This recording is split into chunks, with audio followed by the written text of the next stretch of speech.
Bon, avant, c'était une route très dégradée qui occasionnait beaucoup d'accidents et qui obligeait les autochtones à quitter très tôt leur service pour pouvoir se rendre à la maison le plus tôt possible. Parce qu'il n'y a que des nids de poules et aussi ce n'est pas large. La rénovation, selon moi, en tant que moniteur d'auto-école, bon, je vois qu'il reste beaucoup de choses parce que c'est bien goudronné, mais la largeur, ça ne va pas.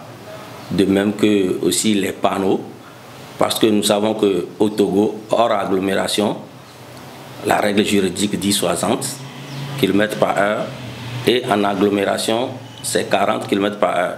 Nous ne pouvons plus appeler la route douane Ségbé hors agglomération. C'est déjà agglomération. Donc la règle juridique, c'est 40. Mais ils ont placé 50. Ensuite, il n'y a pas beaucoup d'accotements. Il y a arrêt d'autobus. En même temps, c'est signalisation verticale. Et il y a encore une autre signalisation horizontale au sol. C'est-à-dire la place là est réservée aussi pour les taximans qui peuvent s'arrêter. Soit tout est horizontal ou bien tout est signalisation verticale. C'est-à-dire pour un panneau de taxi accroché au panneau de bus pour que les taximans savent qu'eux aussi, c'est là-bas qu'ils doivent prendre les passagers. Les conséquences, c'est que ça va engendrer beaucoup d'accidents. Ce n'est pas encore livré, mais ça, dans la semaine, il y a toujours des accidents qui se passent, surtout la nuit.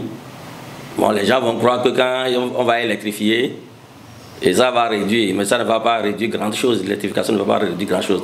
Parce que normalement, on ne doit pas s'arrêter sur cette route. Il n'y a pas beaucoup d'accotements.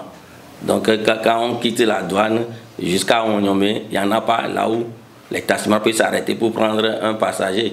Donc ils ont placé ça comme hors agglomération. Il y en a sur la route, mais ce n'est pas suffisant. Donc ce n'est pas une route hors agglomération. Pour éviter l'accident, tout d'abord je vais m'adresser à notre maire de la commune de zone 7 de gongonner et de dire aux usagers, ceux qui vont prendre les taxis, d'aller s'arrêter là où on a prévu pour sauver leur vie. Parce que quand ils s'arrêtent n'importe où pour arrêter le taximan, lui va s'arrêter. Normalement sur cette route, ils n'ont pas prévu qu'on s'arrête pour descendre les gens. Donc ils ont prévu des places. Mais c'est que ces places ne sont pas beaucoup. Donc il faut que les usagers, les conducteurs ne s'arrêtent pas au bord de cette route pour prendre des passagers. Ceux qui ont fait la route les ont obligés d'aller jusqu'à 50. Mais moi je les conseille d'aller au moins à 30. Et déjà à 30, les matins de 6h30 jusqu'à 7h, quand vous voyez l'embouteillage, ça quitte la douane et ça arrive jusqu'à Ekpesoudi. Donc, nous ne pouvons faire qu'avec ça. Sinon, il faut quitter très tôt pour aller très tôt au service. Moi, j'avais cru que le bas serait réservé pour les engins à 2 roues. Donc, quand je les ai questionnés, ils m'ont dit que non, que le bas, c'est pour les piétons.